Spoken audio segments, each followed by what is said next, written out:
చేతగాని మొగుడు పెరటి దొంగను చూపెట్టాడట. ఇంట్లో దొంగతనం జరిగితే దాన్ని అడ్డుకోలేనివాడు తన తప్పును కప్పిపుచ్చుకోవడానికి అదిగో పక్కింటివాడే దొంగ అని వేలు చూపించాడట. అచ్చం ఇలాగే ఉంది పొరుగు దేశం పాకిస్తాన్ వ్యవహారం. పాకిస్తాన్లో ఏం జరిగినా భారత్ను బూచిగా చూపించడం ఉగ్రదేశానికి అలవాటుగా మారింది. దేశంలోని ఆర్థిక, రాజకీయ, అంతర్గత సంక్షోభాలకు భారతే కారణమంటూ నిందిస్తోంది. బలూచిస్తాన్లో 3 వేర్వేరు ప్రాంతాల్లో తిరుగుబాటుదారులు దాడులకు దిగారు. ఈ దాడుల్లో 42 మంది భద్రతా సిబ్బంది మృతి చెందారు. క్రమంగా బలూచిస్తాన్ ప్రావిన్స్పై పాకిస్తాన్ నియంత్రణ కోల్పోతోంది. ఆ దేశం ముక్కలయ్యే సమయం మరెంతో దూరం లేదు. జరుగుతున్న పరిణామాలపై ఆత్మ పరిశీలన చేసుకుని తప్పులను సరిదిద్దుకునే ప్రయత్నం ఉగ్రదేశం చేయటం లేదు. పైగా ఇతరులపై నిందలు వేయటానికే ఇస్లామాబాద్ ప్రాధాన్యమిస్తోంది. పాక్ సైన్యం మరోసారి బహిరంగంగా ఎలాంటి ఆధారాలు చూపకుండానే భారత్ వైపు వేలెత్తి చూపింది. పాకిస్తాన్కు ఈ బ్లేమ్ గేమ్ కొత్తేమీ కాదు. ఆ దేశం ఏర్పడిన నాటి నుంచి ఈ సూత్రంతోనే నెట్టుకొస్తోంది. పాకిస్తాన్లో ఏదైనా భారీ భద్రతా లోపం తలెత్తిందనుకోండి, ఇస్లామాబాద్ క్షణం కూడా ఆలోచించదు. ఆ భద్రతా లోపం వెనుక విదేశీ శక్తుల కుట్ర ఉందంటూ ప్రకటనలు చేసేస్తుంది. కానీ ఈసారి పాకిస్తాన్ కఠినమైన ప్రశ్నలను ఎదుర్కొంటోంది. పాకిస్తాన్లో తిరుగుబాటు నిరోధక వ్యూహం విజయవంతంగా సాగుతోందని ఇస్లామాబాద్ చెప్తోంది. నిరోధక వ్యూహం సక్సెస్ అయితే ఉగ్రదాడుల తీవ్రత ఎందుకు పెరుగుతోంది? బలూచిస్తాన్ ఇప్పటికీ ఆ దేశంలోనే అతిపెద్ద భద్రతా సంక్షోభ ప్రాంతంగా ఎందుకు మిగిలిపోయింది? ఉగ్రవాదులు రెచ్చిపోయిన ప్రతిసారి భారత్పై పాత డ్రామానే ఎందుకు పునరావృతం చేస్తోంది? బలూచిస్తాన్లో మరోసారి అత్యంత ఘోరమైన పరిస్థితులను పాకిస్తాన్ చవిచూసింది. కేవలం 4 రోజుల్లో జరిగిన 3 ప్రధాన దాడుల్లో 42 మంది భద్రతా సిబ్బంది, పౌరులు ప్రాణాలు కోల్పోయినట్లు పాక్ సైన్యం తెలిపింది. ఆ తర్వాత జరిపిన ఎదురుదాడుల్లో 54 మంది ఉగ్రవాదులను హతమార్చామని పేర్కొంది. అశాంతి నెలకొన్న ఈ ప్రావిన్స్లోని పోలీస్ చౌకీలు, భద్రతా కాన్వాయ్లు, సైనిక సిబ్బందిని లక్ష్యంగా చేసుకుని దాడులు జరిగాయి. నిజానికి బలూచిస్తాన్లో విచ్ఛిన్నకర హింస కొత్తేమీ కాదు. కానీ ఈ దాడుల తీవ్రత, వాటిని పక్కా ప్రణాళికతో అమలు చేసిన తీరు పాకిస్తాన్ అంతర్గత భద్రతా వ్యవస్థలోని లొసుగులను మరోసారి బహిర్గతం చేశాయి.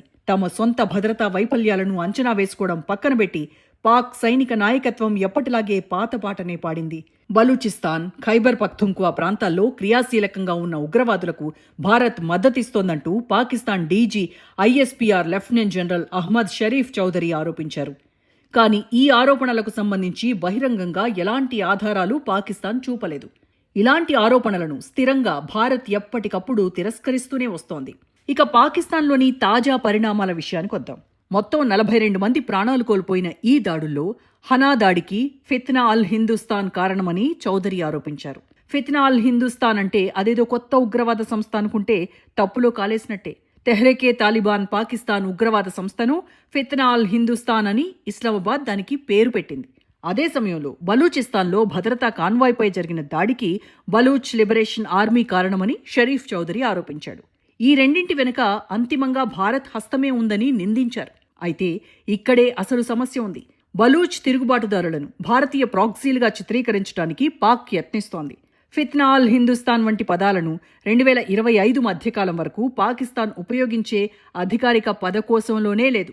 ఆపరేషన్ అజ్మే ఇస్తేహకం తర్వాతే ఈ పదం తెరపైకొచ్చింది. ఆపరేషన్ అజ్మే ఇస్తేహకం అంటే ఆపరేషన్ సింధూర్. భారత్ ఆపరేషన్ సింధూర్ చేపట్టిన తర్వాతే ఫిత్నా అల్ హిందుస్థాన్ అనే పదాన్ని ఉగ్రదేశం విపరీతంగా వాడుతోంది. ఈ టైం లైన్ ఒక స్పష్టమైన ప్రశ్నను లేవనెత్తుతోంది. ఒకవేళ ఇందులో భారత్ హస్తం ఉందనేదే నిజమని అనుకుందాం. కానీ పాకిస్తాన్ ఒక కొత్త కథనం అవసరమైనప్పుడే ఈ ముద్ర ఎందుకు తెరపైకి తెస్తోంది? పాకిస్తాన్కు ఇది కొత్త వ్యూహం ఏమీ కాదు. దేశంలో ఎప్పుడు పెద్ద ఉగ్రవాద దాడి జరిగినా, అవమానకరమైన భద్రతా వైఫల్యం ఎదురైనా ఆ నిందను వెంటనే పొరుగు దేశాలపైకి నెట్టేస్తుంది. భారత్ను నిందించడం ఆ దేశానికి ఒక సంప్రదాయంగా మారింది. బలూచిస్తాన్లో అశాంతి, ఖైబర్ పఖ్తుంఖ్వాలో హింస, పీఓకేలో తిరుగుబాటు, ఉగ్రవాద సమూహాల దాడులు, ఇలా ఏది జరిగినా సరే భారత్పై వేలెత్తుతుంది. తమ పరిపాలనా లోపాలు, ఇంటెలిజెన్స్ వైఫల్యాలు, సైనిక సన్నద్ధత ఎలా ఉంది అన్న ప్రశ్నలకు సమాధానాలు ఇస్లామాబాద్ వెతుక్కోవడం లేదు. సిక్సర్ కొట్టినప్పుడు ఎంపైర్ ఎలా వేలెత్తి చూపుతాడో పాకిస్తాన్ కూడా అంతే. సిక్సర్ లాంటి దెబ్బ తగిలిన ప్రతిసారి అదే పని చేస్తోంది. తాజా ప్రెస్ బ్రీఫింగ్ కూడా సరిగ్గా ఇదే పంథాలో సాగింది.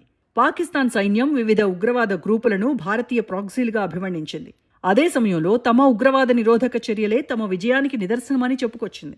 కానీ క్షేత్రస్థాయిలో ఉన్న వాస్తవాలు మాత్రం అంతకంటే క్లిష్టమైన భిన్నమైన కథనాన్ని స్పష్టం చేస్తున్నాయి. బలూచిస్తాన్లో ఏళ్ల తరబడి సైనిక చర్యలు కొనసాగుతున్నాయి. కానీ ఆ ప్రాంతంలో రెబల్స్ దాడుల తీవ్రత ఏమాత్రం తగ్గటం లేదు. ఆందోళనకరమైన రీతిలో ఇప్పుడు మరింతగా దాడులు పెరుగుతున్నాయి. నిజానికి భారత్ను నిందించడం పాకిస్తాన్కు ఇది మొదటిసారి కాదు. 2025 ఏప్రిల్లో పహల్గాం దాడి తర్వాత కూడా అదే చౌదరి భారతే ఉగ్రవాదాన్ని నడుపుతోందని చెప్పాడు. పాకిస్తాన్లో ఉగ్రవాద నెట్వర్క్ను కొందరు భారత అధికారులు నడుపుతున్నారని పాక్ ఆరోపిస్తోంది. అందుకు తమ వద్ద ఆధారాలు ఉన్నాయని చెబుతోంది. అందుకోసం నిర్దిష్ట భారతీయ సైనిక సిబ్బంది పేర్లను వారి హోదాలతో సహా ప్రస్తావించింది. కానీ ఆ ఆధారాలేవీ స్వతంత్రంగా ఎప్పుడూ ధృవీకరించబడలేదు. పాకిస్తాన్ సొంత ప్రభుత్వ మీడియా దాటి ఈ ఆరోపణలకు అంతర్జాతీయంగా ఎలాంటి గుర్తింపు దక్కలేదు. నిజంగా తిరుగుబాటుదారుల వెనక భారత్ ఉందా? ఈ ప్రశ్నకు సమాధానం చూద్దాం.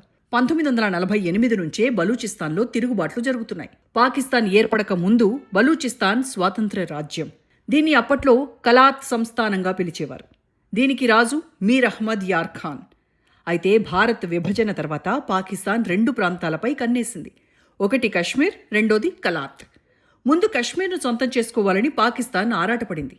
ఈ క్రమంలోనే కశ్మీర్ కోసం 1947 అక్టోబర్ 22న భారత్పై యుద్ధానికి దిగింది.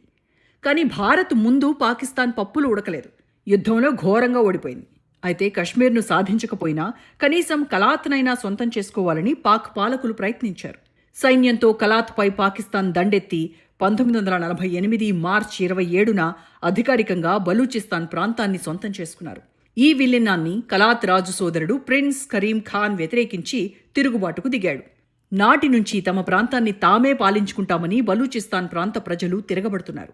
భౌగోళిక విస్తీర్ణం పరంగా బలూచిస్తాన్ పాకిస్తాన్లోనే అతిపెద్ద ప్రావిన్స్. ఇది సహజ వనరులతో సమృద్ధిగా తులతూగే అత్యంత సంపన్న ప్రాంతం. వ్యూహాత్మకంగానూ దీనికి అత్యంత ప్రాధాన్యం ఉంది. చైనా పాకిస్తాన్ ఎకానమిక్ కారిడార్ సిపెక్లో కీలకమైన గ్వాదర్ పోర్ట్ బలూచిస్తాన్లోనే ఉంది. రహదారులు, ఓడరేవులు, ఇంధన ప్రాజెక్టుల కోసం ఇక్కడ చైనా వేల కోట్ల డాలర్లను వెచ్చించింది. అయినప్పటికీ బలూచిస్తాన్ భద్రతా వాతావరణం మాత్రం ఇప్పటికీ అత్యంత బలహీనంగానే ఉంది. భద్రతా దళాలను, మౌలిక సదుపాయాలను, చైనాకు అనుసంధానమైన ప్రాజెక్టులను రెబల్స్ నిరంతరం లక్ష్యంగా చేసుకుంటూనే ఉన్నారు. పదే పదే సైనిక దాడులు నిర్వహిస్తున్నప్పటికీ ఇక్కడ స్థిరత్వాన్ని స్థాపించడంలో పాక్ విఫలమైంది. ఇది ఇస్లామాబాద్కు ఒకవైపు భద్రతా సంక్షోభంగా, మరోవైపు ఆర్థిక సవాలుగా మారింది. ఎందుకంటే పెట్టుబడిదారులు స్థిరత్వాన్ని కోరుకుంటారు. మౌలిక సదుపాయాల రక్షణకు భద్రత అవసరం. కానీ ఇక్కడ నిరంతరం సాగుతున్న హింస ఈ రెండింటినీ ప్రమాదంలోకి నెడుతోంది. క్షేత్రస్థాయి గణాంకాలే ఇప్పుడు పాక్ ముందర అసౌకర్యమైన ప్రశ్నలను లేవనెత్తుతున్నాయి. పాకిస్తాన్ సైన్యం బలూచిస్తాన్లో ఎన్నో ఏళ్లుగా సైనిక చర్యలు చేపడుతోంది. కానీ బలూచిస్తాన్లోని ఏకకాలంలో వేర్వేరు ప్రాంతాల్లో రెబల్స్ దాడులు ఇంకా ఎలా చేస్తున్నాయి? దేశంలోనే అత్యధికంగా బలూచిస్తాన్లోనే పాకిస్తాన్ సైన్యాన్ని మోహరించింది. మరికొద్ది రోజుల వ్యవధిలోనే డజన్ల కొద్దీ భద్రతా సిబ్బంది ఎలా ప్రాణాలు కోల్పోయారు? తిరుగుబాటుదారుల నెట్వర్క్లను పూర్తిగా నిర్మూలించామని పదే పదే పాకిస్తాన్ ప్రకటనలు చేస్తోంది. మరి హింస ఎందుకు అంతకంతకు తీవ్రమవుతోంది? బలూచిస్తాన్ వివాదాన్ని కేవలం సైనిక చర్యలతో పరిష్కరించలేమని భద్రతా నిపుణులు చాలా కాలంగా వాదిస్తున్నారు. బలూచిస్తాన్ ప్రావిన్స్ దశాబ్దాలుగా తీవ్రమైన హింసతో పాటు ఇక్కడి రాజకీయ, ప్రాంతీయ, ఆర్థికపరమైన వివక్షలతో తీవ్రమైన అసంతృప్తి రేగుతోంది. ఈ నేపథ్యంలోనే తిరుగుబాట్లు తలెత్తాయి. బలూచ్ రెబల్స్ చేసే ప్రతి కొత్త దాడి సమస్య పరిష్కారానికి ఇంకా చాలా దూరంలో ఉందనే విషయాన్నే స్పష్టం చేస్తోంది. బలూచిస్తాన్లో ఢిల్లీ ప్రమేయం ఉందంటూ పాకిస్తాన్ చేస్తున్న ఆరోపణలను భారత్ మొదటి నుంచి తోసిపుచ్చుతోంది. ఆధారాలు లేని ఆరోపణలు చేయడం పాకిస్తాన్ మానేయాలి. తన సొంత సరిహద్దుల్లో ఉన్న ఉగ్రవాదాన్ని, అస్థిరతను, అణచివేతపై దృష్టి పెట్టాలని భారత్ పదే పదే స్పష్టం చేస్తూ వస్తోంది. భారత్ కోణం నుంచి చూస్తే పాకిస్తాన్ పదే పదే చేస్తున్న ఈ ఆరోపణలు ఒక పరిచయం ఉన్న దౌత్యపరమైన పంథాలోనే సాగుతున్నాయి. పాక్లో అంతర్గత భద్రత క్షీణించినప్పుడల్లా భారత్ను విలన్గా చిత్రీకరిస్తారు. ఈ కథనం పాకిస్తాన్కు దేశీయ రాజకీయ ప్రయోజనాలకు ఉపయోగపడొచ్చు. కానీ అంతర్జాతీయంగా ఇలాంటి ఆరోపణలకు నమ్మదగిన ఆధారాలు అవసరం. భారత్కు లింకులున్నట్టు ఆధారాలు పాక్ ఇవ్వకపోతే అవి ఆరోపణలు మాత్రమే. అంతర్జాతీయ సమాజంలో ఆరోపణలతో ఎవ్వరినీ ఒప్పించలేరు. పాకిస్తాన్ ప్రస్తుతం ఒకేసారి ఆర్థిక సంక్షోభం, రాజకీయ అనిశ్చితి, పెరుగుతున్న ఉగ్రవాద హింస, తన పశ్చిమ సరిహద్దుల్లో పెరుగుతున్న భద్రతా ఆందోళనలతో కొట్టుమిట్టాడుతోంది. ఎన్నో ఏళ్లుగా సైనిక చర్యలు చేపడుతున్న, భారీగా రక్షణ బలగాలను మోహరించిన బలూచిస్తాన్లో దాడులు పుంజుకోవడం విశేషం. ప్రతి కొత్త దాడి కూడా పాకిస్తాన్ అంతర్గత భద్రతా వ్యూహం సమర్థతపై సరికొత్త ప్రశ్నలను లేవనెత్తుతోంది. అయితే భారత్పై మళ్లీ చేస్తున్న ఆరోపణలు ఆ కఠినమైన ప్రశ్నల నుంచి ప్రజల దృష్టిని మళ్లించే ప్రమాదం ఉంది. బలూచిస్తాన్లో జరిగిన తాజా హింస పాకిస్తాన్ ఎదుర్కొంటున్న అతిపెద్ద సవాల్ను మరోసారి ప్రపంచం ముందుంచింది. ఆ సవాలు కేవలం తిరుగుబాటు మాత్రమే కాదు, ప్రభుత్వ అధికారిక ప్రకటనలకు, క్షేత్రస్థాయి వాస్తవాలకు మధ్య ఉన్న విశ్వసనీయత లోపం. భారత్ దృక్పథంలో ఈ అంశం చాలా స్పష్టం. ఒకవేళ ఇస్లామాబాద్ వద్ద ఆధారాలు ఉంటే వాటిని అంతర్జాతీయ సమాజం ముందు పెట్టాలి. అలా కాకుండా పాత ఆరోపణలనే మళ్లీ పునరావృతం చేస్తే సొంత అంతర్గత భద్రతా వైఫల్యాలు బయటపడినప్పుడల్లా పాకిస్తాన్ పాత బ్లేమ్ గేమ్ ఆశ్రయిస్తుందనే భావన మరింత బలపడుతుంది. పాకిస్తాన్ అంతర్గత వ్యవస్థ ఎంతలా దిగజారిపోయిందో చెప్పడానికి గ్వాదర్ పోర్టు పరిసరాల్లో జరుగుతున్న పరిణామాలే నిదర్శనం. సీపెక్తో తలరాత మారిపోతుందని ఇస్లామాబాద్ కలలు కంది. కానీ అదే ప్రాజెక్ట్ ఇప్పుడు ఆ దేశానికి ఒక గుదిబండగా మారింది. స్థానిక బలూచ్ ప్రజల ప్రయోజనాలను పక్కనబెట్టి వారి భూములను, వనరులను చైనాకు దారాదత్తం చేస్తున్నారనే కోపం అక్కడి యువతలో కట్టలు తెంచుకుంది. ఫలితంగా బలూచ్ లిబరేషన్ ఆర్మీ BLA వంటి తిరుగుబాటు గ్రూపులు చైనా ఇంజనీర్లను, పెట్టుబడులను లక్ష్యంగా చేసుకుంటున్నాయి. ఇక్కడ విషయం ఏంటంటే ఈ అసంతృప్తి వెనక ఉన్నది స్థానిక ప్రజల ఆకలి, నిరుద్యోగం, వనరుల దోపిడీ. కానీ పాక్ ప్రభుత్వం మాత్రం ఈ క్షేత్రస్థాయి వాస్తవాలను దాచిపెట్టింది. చైనాను ప్రసన్నం చేసుకోవడం కోసం భారతీయ కుట్ర అనే పాత మంత్రాన్ని జపిస్తోంది. తమ దేశ రక్షణ వ్యవస్థ చైనా ప్రాజెక్టులకు భద్రత కల్పించడంలో విఫలమైందనే నిజాన్ని పాకిస్తాన్ ఒప్పుకోవడం లేదు. దౌత్యపరమైన వైఫల్యాలను కప్పిపుచ్చుకోవడానికి ఢిల్లీ వైపు వేలెత్తి చూపుతోంది. మరోవైపు పశ్చిమ సరిహద్దుల్లో ఆఫ్ఘనిస్తాన్తో పాకిస్తాన్కు ఉన్న సంబంధాలు మునుపెన్నడూ లేనంతగా క్షీణించాయి. ఒకప్పుడు తాలిబన్ల విజయాన్ని చూసి సంబరపడిన ఇస్లామాబాద్కు ఇప్పుడు అదే తాలిబన్ల పాలన శాపంగా మారింది. డ్యూరాండ్ లైన్ సరిహద్దు వివాదంతో పాటు తెహ్రికే తాలిబాన్, పాకిస్తాన్ TTPకి ఆఫ్ఘాన్ తాలిబన్లు ఆశ్రయం ఇస్తున్నారనేది పాక్ ప్రధాన ఆరోపణ. ఇక్కడ విచిత్రం ఏంటంటే తాము పెంచి పోషించిన ఉగ్రవాదులే ఇప్పుడు పాకిస్తాన్ను వణికిస్తున్నారనే నిజాన్ని పాక్ సైన్యం ఒప్పుకోలేకపోతోంది. TTP జరిపే దాడులకు, బలూచ్ రెబల్స్ ఆపరేషన్లకు ఢిల్లీతో పాక్ ముడిపెడుతోంది. ఆ రెండు గ్రూపులు ఏం చేసినా భారత్ దౌత్య కార్యాలయాలే అండగా నిలుస్తున్నాయని పాక్ ప్రచార విభాగం కొత్త కథనాలు అల్లుతోంది. అయితే ఒక అంతర్జాతీయ సరిహద్దు వెంబడి తమ సొంత నిఘా వ్యవస్థ ఏం చేస్తోంది? సరిహద్దు దాటి వస్తున్న ఉగ్రవాదులను ఎందుకు అడ్డుకోలేకపోతున్నారు అనే కఠినమైన ప్రశ్నలకు పాక్ పాలకుల వద్ద సమాధానం లేదు. పాకిస్తాన్ రాజకీయాల్లో సైన్యం పాత్ర ఎప్పుడూ అత్యంత కీలకం.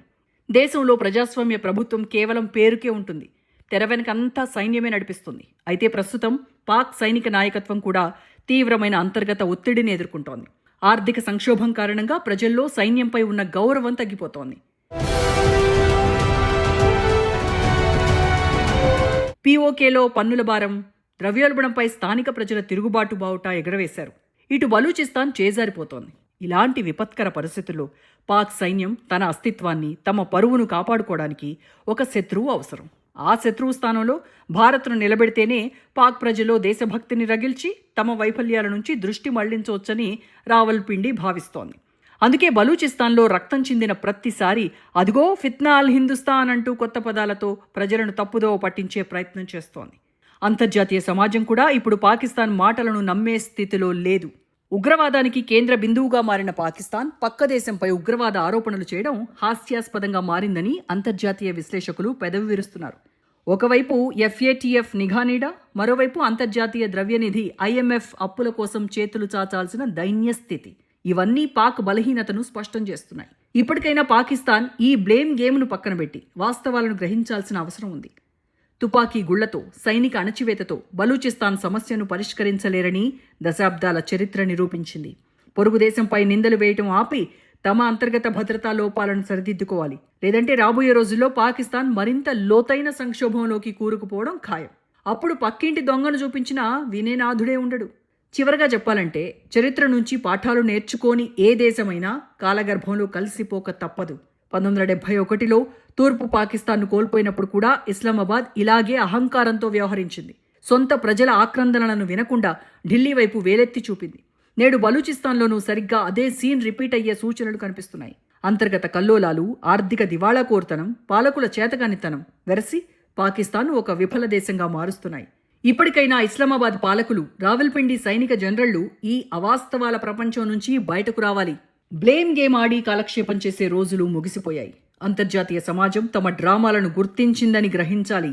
పొరుగు దేశాలపై విషం చిమ్మడం ఆపి సొంత ఇళ్లను చక్కదిద్దుకోకపోతే రాబోయే రోజుల్లో పాకిస్తాన్ పటంలో బలూచిస్తాన్ను వెతుక్కోవాల్సి వస్తుంది.